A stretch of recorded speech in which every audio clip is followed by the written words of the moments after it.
Janshakti news, जनतेसाठी जनतेसोबत। सोलापूर महानगरपालिका निवडणुकीत प्रभाग क्रमांक 22 ड मध्ये अपक्ष उमेदवार म्हणून मैदानात उतरलेले शीतलदादा गायकवाड यांनी भाजपच्या निर्णयाला आव्हान देत जोरदार प्रचार मोहीम सुरू केली आहे। भारतीय जनता पक्षाचे दमदार कार्यकर्ते असलेल्या शीतल गायकवाड यांना पक्षाने उमेदवारी नाकारल्यानं त्यांनी बंड पुकारले असून फुगा हे निवडणूक चिन्ह घेऊन ते पूर्ण ताकदीने निवडणुकीत उतरले आहेत। शीतलदादा गायकवाड हे भाजपच्या माध्यमातून अनेक वर्षांपासून सामाजिक कार्य करत आहेत। त्यांनी जनतेचा विश्वास निर्माण केला असून प्रभागातील विविध समस्या सोडवण्यात त्यांचा सक्रिय सहभाग राहिला आहे। मात्र राष्ट्रवादी काँग्रेस पक्षातून भाजपमध्ये आलेले किसन जाधव यांना पक्षाने उमेदवारी दिल्याने शीतलदादा यांना डावलण्यात आलं। या निर्णयामुळे नाराज झालेल्या शीतलदादा गायकवाड यांनी अपक्ष म्हणून अर्ज दाखल केला आणि आता ते प्रचाराच्या मैदानात सर्वांना मागे टाकत भरारी घेत आहेत। काल दिनांक 12 जानेवारी रोजी शीतलदादा गायकवाड यांनी प्रभाग क्रमांक 22 मध्ये भव्य पदयात्रा काढली। या पदयात्रेत हजारोंच्या संख्येत महिला आणि पुरुष सहभागी झाले होते। उत्साहपूर्ण वातावरणात पार पडलेल्या या मोर्चाने प्रचार मोहिमेला नवे बळ मिळाले आहे। सहभागी नागरिकांनी शीतलदादा गायकवाड यांच्या कार्याचे कौतुक करत त्यांना पाठिंबा व्यक्त केला।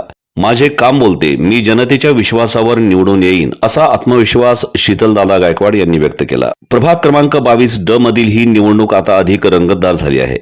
शीतलदादा गायकवाड यांच्या बंडामुळे भाजपला मोठा धक्का बसू शकतो अशी चर्चा आहे। निवडणुकीच्या निकालाकडे सर्वांचे लक्ष लागले आहे। शीतलदादा गायकवाड यांच्या प्रचार मोहिमेत आणखी काय नवे घडेल याकडे प्रभागातील मतदार उत्सुक आहेत। प्रभाग क्रमांक 22 मधून भव्य असे 3,500 ते 4,000 महिला व पुरुषांचा ताफा निघाला आणि मी सगळ्यांना आपल्या माध्यमातून विनंती करतो, हे एक उठाव आहे। मला वाटतं अजून प्रभाग क्रमांक 22 स्वतंत्र झालं नाही, एवढं दहशतीचं वातावरण आहे। त्यासाठी दहशतीचं वातावरण संपवण्यासाठी सर्व जाती धर्मांना मी एकच विनंती करतो, सगळं फुग्याला मतदान करा, 22 ड 9 नंबर चिन्ह।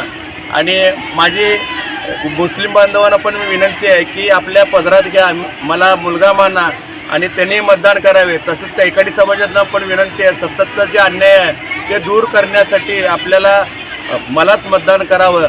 आणि परत टाकारी समाजाला पण विनंती करतो की मतदान तुम्ही 9 नंबर फुग्यालाच करा, की इतक्या वर्षापासून काय चाललं आहे सगळ्यांना माहिती आहे की सगळ्यांना। म्हणून मी कळकळीचं मनापासून विनंती करतो की माझ्यावर अन्याय झाला सगळेजण म्हणतात, पण अन्यायाला एकच उत्तर आहे की 9 नंबरचं फुगा बटन दाबणे व तुमचा आशीर्वाद देणे आणि जनतेतून नगरसेवक निवडून आणणे।